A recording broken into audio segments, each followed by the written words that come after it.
अस्सलामुअलैकुम दोस्तों, क्या आप जानते हैं कि एक ऐसा दिन भी आया था जब भारत ने पूरी दुनिया को हैरान कर दिया था। क्या आप जानते हैं कि राजस्थान के एक शांत रेगिस्तान में हुआ एक धमाका दुनिया की ताकतवर देशों की नींद उड़ा गया था। और क्या आप जानते हैं कि भारत ने अमेरिका जैसे सुपर पावर की नाक के नीचे परमाणु बम कैसे बना लिया। आज की इस दिलचस्प कहानी में हम आपको बताएंगे भारत के पहले परमाणु परीक्षण की पूरी कहानी। 18 मई 1974 को राजस्थान के पोखरन के रेगिस्तान में दोपहर करीब 3:45 पर अचानक जमीन जोर से हिलने लगी। एक बहुत बड़ा धमाका हुआ, इतना तेज कि आसपास की धरती कांप उठी। लेकिन यह कोई साधारण धमाका नहीं था, यह भारत का पहला परमाणु परीक्षण था, जिसे स्माइलिंग बौद्धा नाम दिया गया था। उस समय पूरी दुनिया ये सोच रही थी कि भारत बिना किसी बड़े सैन्य गठबंधन के यानी नॉन अलाइनमेंट की नीति पर चलते हुए अपनी सुरक्षा कैसे करेगा। लेकिन इसी बीच भारत ने चुपचाप परमाणु बम बना लिया। जब यह खबर दुनिया तक पहुंची तो अमेरिका हैरान रह गया। ब्रिटेन, फ्रांस और कनाडा भी ये देखकर चौंक गए कि आखिर भारत ने अमेरिका की नज़रों के सामने ये सब कैसे कर लिया। लेकिन ये तो बस शुरुआत थी। करीब 24 साल बाद 11 मई 1998 को एक बार फिर पोखरण के रेगिस्तान में जोरदार धमाके हुए। इस बार एक साथ 3 परमाणु परीक्षण किए गए।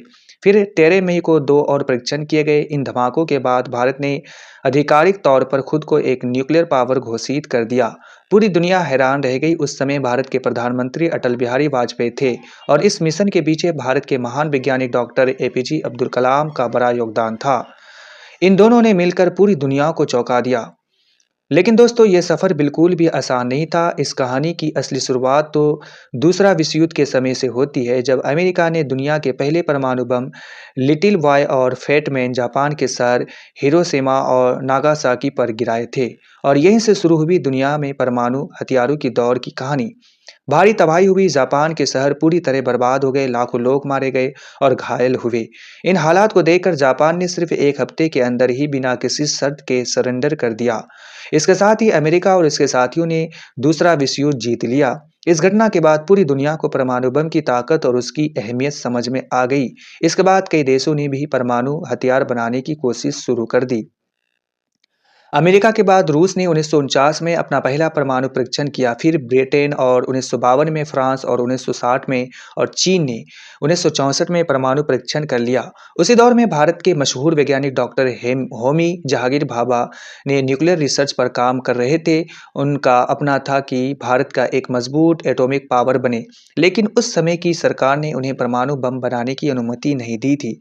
इसी दौरान एक ऐसी घटना हुई जिसने पूरे भारत को हिलाकर रख दिया। साल 1962 में चीन ने अचानक भारत पर हमला कर दिया और अक्साई चीन के बड़े इलाके पर कब्जा कर लिया।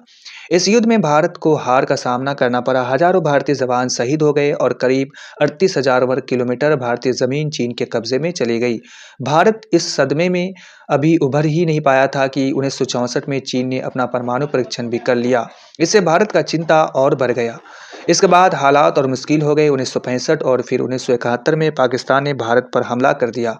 खासतौर पर 1971 की युद्ध के दौरान स्थिति बहुत तनावपूर्ण हो गई थी। उस समय ब्रिटेन के नेवी अरब सागर की तरफ से और अमेरिकी के नेवी बंगाल की खाड़ी की तरफ से भारत पर दबाव बनाने लगी। ऐसे मुश्किल समय में भारत ने यूएसएसआर यानी सोवियत संघ को तुरंत संदेश भेजकर मदद मांगी। जवाब से सोवियत संघ ने दिया।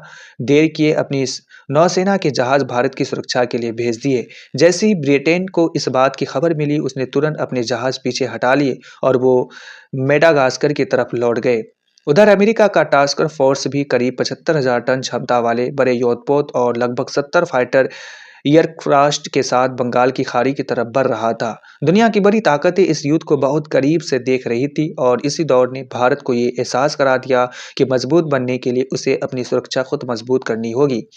उधर भारत का एयरक्राफ्ट कैरियर आईएनएस विक्रांत भी लगभग 20,000 टन क्षमता और करीब 20 फाइटर जेट के साथ पूरी ताकत से तैयार खड़ा था। अगर जरूरत पड़ती तो वो अमेरिका के नौसेना को मुंहतोड़ जवाब देने के लिए तैयार था। इसी बीच यूएसआर यानी सोवियत संघ की नौसेना भी भारत के समर्थन में आगे आ गई। उसके level marine force, cruiser, destroyer और न्यूक्लियर वायरहेड से लेस जहाज हिंद महासागर की तरफ बढ़ने लगे। जब अमेरिका को यह खबर मिली तो उसने बंगाल की खाड़ी में आगे बढ़ने का फैसला बदल दिया।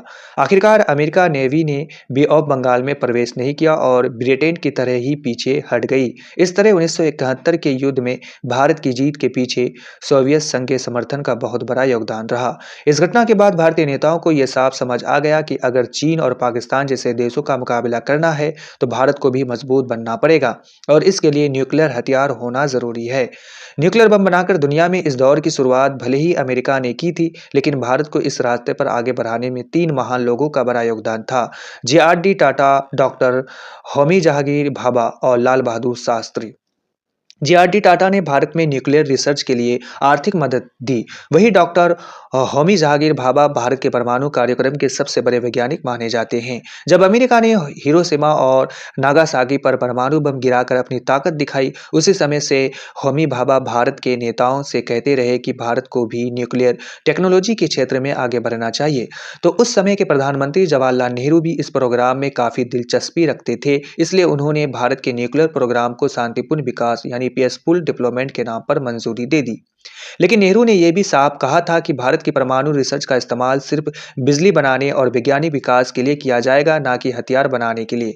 इसके बाद 1954 में डॉक्टर हेमी भाभा ने एटॉमिक एनर्जी एस्टेब्लिशमेंट ट्रोबे की स्थापना की। इसके मकसद था कि भारत में मल्टी डिसिप्लिनरी न्यूक्लियर रिसर्च को आगे बढ़ाना है। फिर 1964 में चीन ने अपना परमाणु परीक्षण कर लिया। यह भारत के लिए एक बड़ा झटका था। इसके बाद 1965 में प्रधानमंत्री लाल बहादुर शास्त्री ने भारत के न्यूक्लियर यानी एक्सप्लोसिव प्रोग्राम को ग्रीन सिग्नल दे दिया। लेकिन तभी जनवरी 1966 में एक ऐसी घटना हुई जिसने सुनकर आज भी लोगों के रोंगटे खड़े हो जाते हैं। डॉक्टर होमी जहांगीर भाभा की एक प्लेन क्रैश में मौत हो गई और सबसे हैरान करने वाली बात यह थी कि उसी महीने प्रधानमंत्री लाल बहादुर शास्त्री की भी संगीत परिस्थितियों से मौत हो गई। सिर्फ एक ही महीने के अंदर भारत के 2 ऐसे बड़े नेता और वैज्ञानिक दुनिया से चले गए जो भारत के न्यूक्लियर प्रोग्राम को आगे बढ़ा रहे थे। आज तक ये एक रहस्य बना हुआ है कि यह सब सिर्फ एक संयोग था, ये इसके पीछे कोई साजिश थी। इन दोनों की मौत के बाद भारत के न्यूक्लियर प्रोग्राम को बड़ा झटका जरूर लगा, लेकिन यह मिशन पूरी तरह रुका नहीं। भारत के दूसरे वैज्ञानिकों और फिजिस्ट ने इस काम को आगे बढ़ाया और बाद में एटॉमिक एनर्जी एस्टेब्लिशमेंट ट्रोम्बा का नाम बदलकर Bhabha atomic research centre BARC रख दिया गया, ताकि डॉक्टर होमी भाभा की याद हमेशा जिंदा रहे। इसी संस्था के वैज्ञानिकों ने मिलकर भारत के पहले न्यूक्लियर प्रोजेक्ट को आगे बढ़ाना शुरू किया। लेकिन यह काम बिल्कुल भी आसान नहीं था। आज़ादी के बाद भारत बहुत मुश्किल दौर से गुजर रहा था। उस समय हमारे पास ना तो एडवांस टेक्नोलॉजी थी और ना ही इस क्षेत्र में आगे बढ़ने के लिए पर्याप्त बजट। हालात इतने कठिन थे कि कई बार देश को चलाने के लिए अमेरिका और सोवियत संघ जैसे विकसित देशों की मानवीय मदद भी निर्भर करना पड़ता था। इसी दौरान दुनिया में एक के बाद एक कई देश परमाणु शक्ति बनते जा रहे थे। अमेरिका के बाद सोवियत संघ, ब्रिटेन और फ्रांस भी परमाणु बम बनाने में सफल हो गए। इसके तुरंत बाद चीन ने भी अपना पहला परमाणु परीक्षण कर लिया। अब दुनिया में 5 ऐसे देश हो चुके थे जिनके पास परमाणु हथियार थे और जो अपनी ताकत से किसी भी देश को भारी तबाही पहुंचा सकते थे। जब भारत के दुश्मन देश चीन भी इस सूची में शामिल हो गया, तब भारत पर भी दबाव बढ़ने लगा कि वो अपनी रक्षा तकनीक को मजबूत करे। इसी सुरक्षा खतरे को देखते हुए भारत ने भी अपना ध्यान धीरे धीरे न्यूक्लियर हथियारों की तरह मोड़ना शुरू कर दिया। साल 1966 तक आते आते भारत की सत्ताधारी पार्टी और देश के बड़े बड़े वैज्ञानिकों का भी यह मानना था कि भारत को परमाणु तकनीक में आत्मनिर्भर बनना बहुत जरूरी है। उधर दूसरी तरफ रूस, अमेरिका, ब्रिटेन, फ्रांस और चीन ने मिलकर एक समझौता बनाया जिसे नॉन प्रोलिफरेशन ट्रीटी NPT कहा गया। तो इस समझौते में कहा गया कि इसके सदस्य देश दुनिया में परमाणु हथियार के फैलाव को रोकेंगे और किसी दूसरे देश को परमाणु हथियार बनाने में मदद नहीं करेंगे। लेकिन भारत को इस समझौते की नीति दोहरी लगी, क्योंकि जिन देशों के पास पहले से परमाणु हथियार थे वही अब दूसरे देशों के इसे बनाने और से रोका चाहता है। इसी वजह से भारत इस ट्रीटी से नाराज हो गया और उसने NPT पर साइन करने से इनकार कर दिया। भारत ने यह फैसला कर लिया कि वो अपनी सुरक्षा के लिए खुद अपना परमाणु बम बनाएगा। इसी बीच 1966 में लाल बहादुर शास्त्री की मौत के बाद इंदिरा गांधी भारत की प्रधानमंत्री बनी। उन्होंने भी यह फैसला जारी रखा कि भारत का न्यूक्लियर प्रोग्राम रुकना नहीं चाहिए और इस पर काम आगे बढ़ता रहेगा। लेकिन इस प्रोजेक्ट पर दुनिया के कई बड़े देशों, खासकर पश्चिमी देशों की बहुत पैनी नज़र थी। उन्हें शक था कि भारत गुप्त रूप से परमाणु हथियार बनाने की तैयारी कर रहा है और यहीं से शुरू होती है पोखरण के गुप्त मिशन की असली कहानी। अमेरिका से लेकर दुनिया के कई विकसित देश नहीं चाहते थे कि भारत भी न्यूक्लियर क्लब का हिस्सा बने, लेकिन इन सभी चुनौतियों के बावजूद भारत ने चुपचाप अपना मिशन आगे बढ़ाना जारी रखा। इसी दौरान परमाणु बम बनाने की जिम्मेदारी दो अलग-अलग टीमों को दे दी गई। पहली टीम को बीएआरसी भाभी एटॉमिक रिसर्च सेंटर के डायरेक्टर डॉक्टर राजा रमना लीड कर रहे थे, जबकि दूसरी टीम की जिम्मेदारी डीआरडीओ के डायरेक्टर डॉक्टर डी नाग चौधरी को दी गई थी। इन दोनों टीमों को मिलाकर करीब 75 वैज्ञानिक और इंजीनियर इस गुप्त मिशन पर काम कर रहे थे, लेकिन इस पूरे मिशन की जानकारी सिर्फ 3 लोगों को ही थी। सबसे पहले प्रधानमंत्री इंदिरा गांधी को, बाकी बहुत कम लोगों को ही इस प्रोजेक्ट का असली मकसद पता था। मिशन की गोपनीयता इतनी सख्त रखी गई थी कि रक्षा मंत्री और गृह मंत्री को भी इस प्रोजेक्ट की पूरी जानकारी नहीं दी गई थी। लेकिन काम के दौरान एक बड़ी समस्या सामने आई। परमाणु बम बनाने के लिए प्लूटोनियम की जरूरत थी, लेकिन ट्रोबे का फिनिक्स रिएक्टर पहले ही बंद हो चुका था और जो थोड़ा बहुत प्लूटोनियम बचा था वो पूर्णिमा न्यूक्लियर रिएक्टर में इस्तेमाल हो रहा था। ऐसे में वैज्ञानिकों ने एक बड़ा फैसला लिया। 1973 में पूर्णिमा रिएक्टर को अस्थायी रूप से बंद कर दिया गया ताकि वहां से प्लूटोनियम निकालकर न्यूक्लियर टेस्ट के लिए इस्तेमाल किया जा सके। इसी दौरान वैज्ञानिक वासुदेव आयर ने बम के सबसे जटिल हिस्से न्यूट्रॉन इनिशिएटर को बनाने में सफलता हासिल कर ली। यह वही हिस्सा था जिसे बनाने में अमेरिका जैसे देश को भी काफी मुश्किलों का सामना करना पड़ रहा था। अब बारी थी परमाणु परीक्षण की जगह चुनने की। वैज्ञानिकों की पहली पसंद राजस्थान का पोखरण टेस्ट रेंज था, क्योंकि परीक्षण ऐसे इलाके में करना जरूरी था जहां आसपास कोई आबादी ना हो और ये सभी शर्तें राजस्थान के थार रेगिस्तान में पूरी तरह पूरी होती थी। आखिरकार वो ऐतिहासिक दिन आ ही गया। 18 मई 1974 को दोपहर 3:45 पर परीक्षण का बटन दबाया गया। कुछ ही सेकंड बाद एक भयंकर परमाणु विस्फोट हुआ और पूरी धरती हिल उठी। सबसे अच्छी बात यह थी कि ये बस इम्प्लोशन डिजाइन पर आधारित था, यानी इसका विस्फोट जमीन के अंदर सिमट रखा गया था ताकि आसपास ज्यादा नुकसान ना हो। और इसी के साथ भारत ने इतिहास रच दिया। ये था भारत का पहला परमाणु परीक्षण, जिसे दुनिया ने बाद में स्माइलिंग बौद्धा के नाम से जाना। यह परमाणु परीक्षण जमीन के नीचे किया गया था, इसलिए रेडिएशन ने हवा में फैलने का खतरा बहुत कम था। साथ ही इस बात की ताकत लगभग 12 किलो टन थी, इसलिए विस्फोट बहुत ज्यादा विनाशकारी नहीं हुआ। लेकिन इस धमाके के साथ ही पूरी दुनिया को यह पता चल गया कि भारत अब परमाणु हथियार बनाने की क्षमता रखता है। भारत के इस पहले परमाणु परीक्षण को बाद में स्माइलिंग बुद्धा नाम दिया गया। जब अखबारों में भारत के न्यूक्लियर टेस्ट की खबर छपी तो अमेरिका की नींद उड़ गई। उसे यकीन ही नहीं हो रहा था कि भारत ने इसकी नजरों से बचकर परमाणु परीक्षण कर लिया, वो भी उसके नाक के नीचे से। कुछ ऐसा ही रिएक्शन कनाडा का भी था। दरअसल इस टेस्ट में इस्तेमाल किया गया प्लूटोनियम कनाडा की दी हुई हैवी वाटर रिएक्टर टेक्नोलॉजी से ही तैयार किया गया था। जैसे यह बात सामने आई, कनाडा ने भारत के साथ चल रहे कई रिएक्टर प्रोजेक्ट से अपना हाथ खींच लिया और भारत को न्यूक्लियर टेक्नोलॉजी और फ्यूल देने पर रोक लगा दी। इसके बाद कई पश्चिमी देशों ने भारत की आलोचना शुरू कर दी। उनका कहना था कि भारत पहले एनपीटी नॉन प्रोलिफरेशन ट्रीटी का समर्थन करता रहा और बाद में खुद ही गुप्त तरीके से परमाणु परीक्षण कर लिया। इसी के बाद दुनिया में एक और समझौता लाया गया जिसे सीटीबीटी कहा गया और इस समझौते के तहत यह नियम बनाया गया कि कोई भी देश परमाणु परीक्षण नहीं करेगा। इसके साथ ही एक और संगठन बनाया गया जिसे एनएसजी न्यूक्लियर सप्लायर ग्रुप कहा गया। इस संगठन ने यह नियम बनाया कि बिना अनुमति कोई भी देश यूरेनियम या न्यूक्लियर टेक्नोलॉजी की सप्लाई नहीं कर सकता। खास तौर पर भारत को न्यूक्लियर से जुड़े संसाधन देने पर लगभग पूरी तरह से रोक लगा दी गई। लेकिन भारत ने अपनी परमाणु कार्यक्रम को पूरी तरह बंद नहीं किया। साल 1995 में प्रधानमंत्री पीवी नरसिम्हा राव ने एक बार फिर पोखरण में न्यूक्लियर टेस्ट की तैयारी शुरू करवाई, लेकिन इस बार एक बड़ी गलती हो गई। प्रोजेक्ट की गोपनीयता ठीक से नहीं रखी गई और अमेरिका की जासूसी सैटेलाइट को पोखरण में चल रही गतिविधियों को पता चल गया। इसके बाद उस समय के अमेरिकी राष्ट्रपति बिल क्लिंटन ने भारत पर जबरदस्त राजनीतिक दबाव बनाया।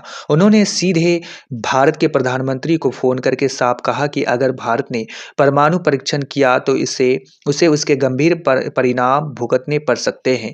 अमेरिका ने ऐसा एक बार नहीं बल्कि 2 बार दबाव बनाकर भारत का न्यूक्लियर टेस्ट रुकवा दिया। लेकिन इतने दबाव और विवाद के बाद भी भारत अपने लक्ष्य से पीछे नहीं हटा।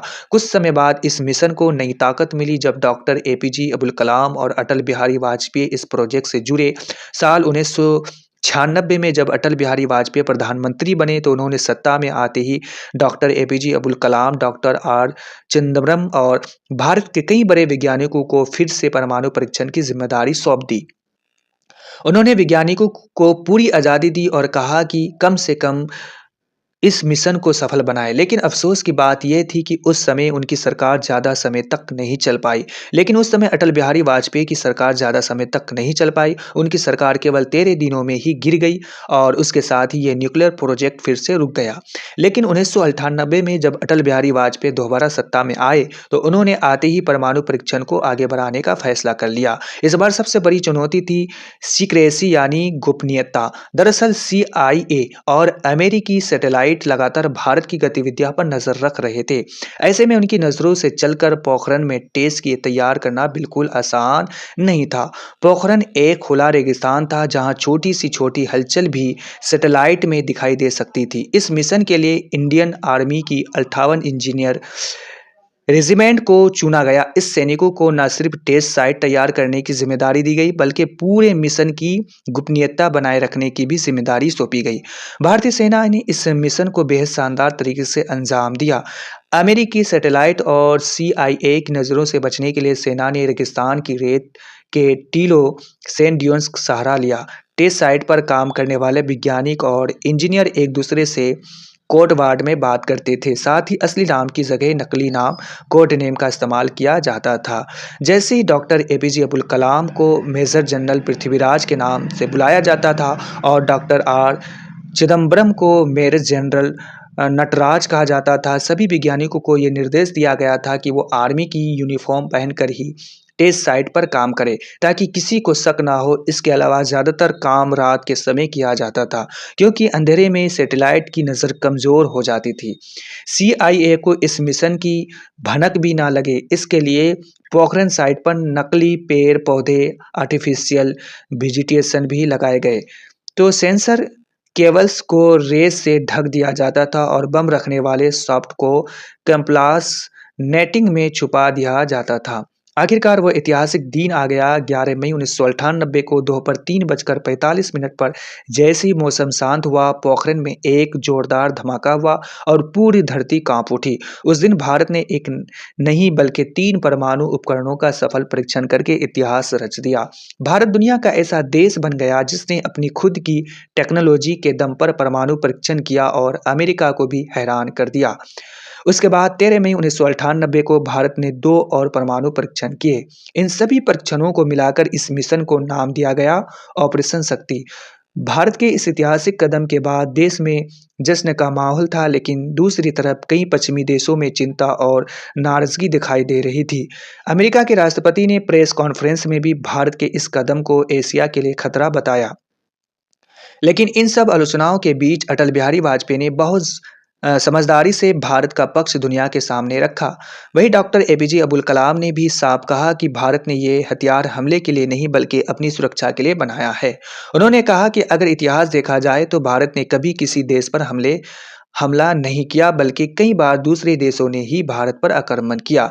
इसलिए भारत का यह परमाणु कार्यक्रम सिर्फ देश की सुरक्षा को मजबूत करने के लिए है। जहां तक CTBT टेस्ट ब्रेन ट्रीटी का बात है तो उसमें पानी, जमीन और हवा भी परमाणु परीक्षण पर रोक की बात कही गई थी, लेकिन भारत ने अपना परीक्षण जमीन के नीचे किया गया था। इसके अलावा NPT नॉन प्रोलिफरेशन ट्रीटी पर भारत ने कभी हस्ताक्षर ही नहीं किए थे। अमेरिका ने भारत पर यह आरोप भी लगाया कि भारत ने दूसरे देशों से न्यूक्लियर संसाधन लिए हैं, लेकिन सच्चाई ये थी कि इस परीक्षण में इस्तेमाल होने वाली ज़्यादातर टेक्नोलॉजी और संसाधन भारत के अपने थे। इसी वजह से अमेरिका भारत के खिलाफ कोई बड़ा कदम नहीं उठा सका। दोस्तों, ये थी भारत के न्यूक्लियर पावर बनने की पूरी कहानी। एक ऐसी कहानी जिससे JRD. Tata, doctor Homi Jahangir, Bhabha Lal Bahadur Shastri, Atal Bihari Vajpayee, doctor APJ Abdul Kalam और हजारों भारतीय सैनिकों ने अपना योगदान दिया। इन लोगों ने दिन-रात मेहनत की ताकि आने वाली पीढ़ियां ज़्यादा सुरक्षित रह सके। दोस्तों, अगर आपको ये वीडियो पसंद आया हो तो वीडियो को लाइक ज़रूर करें, चैनल को सब्सक्राइब करें और ऐसे ही दिलचस्प वीडियो के लिए हमारे साथ जुड़े रहें।